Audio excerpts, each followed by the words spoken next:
Hello बच्चों, the question is which of the following statements are true for phylum Chordata? So chordates are the animals which are characterized by the presence of a notochord, and the notochord is mesodermally derived rod-like structure.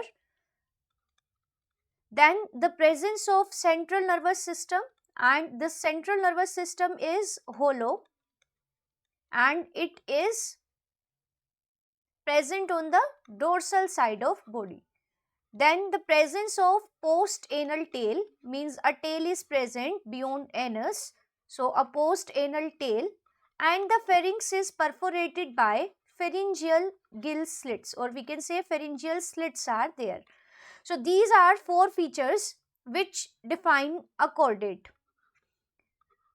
Now at least these features are present in early embryonic stage, or they can even be present throughout the life.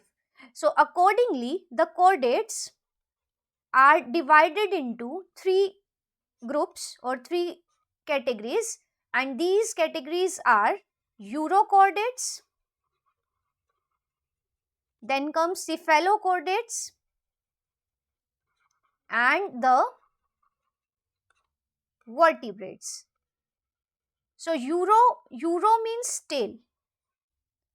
So if the notochord is present in the tail and only in the in the larval stage, means a notochord is present in the tail but up to the larval stage. So the adult is not having a notochord. So such chordates with notochord only in the tail of larva, they are called urochordates.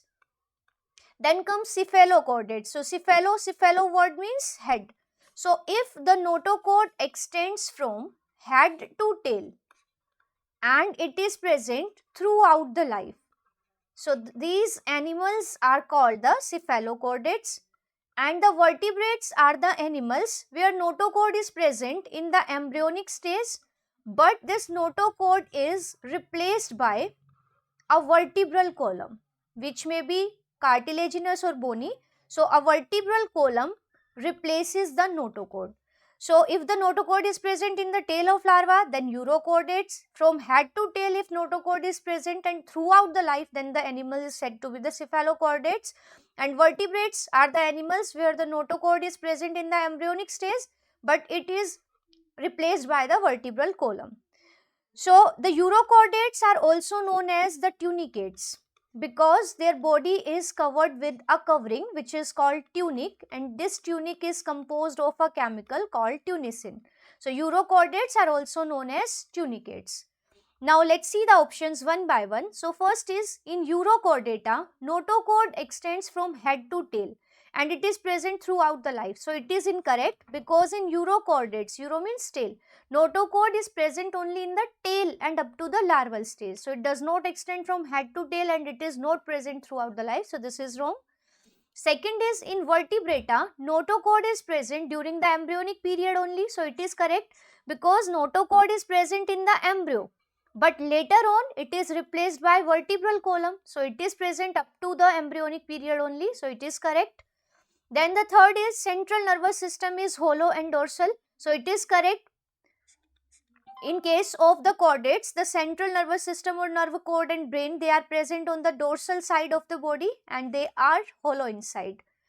Now the fourth is chordata is divided into three subphyla: hemichordata, tunicata and cephalochordata. So this one is incorrect because hemichordates are actually the known chordates. Earlier they were classified with chordates, but later on it was found that they do not have a notochord, so they are included now in the known chordates. So tunicate and cephalochordates are right, but here the third is wrong. So it is also incorrect. So out of these, B and C statements are correct. So the right answer of this question is option D. I hope this explanation is helpful. All the best.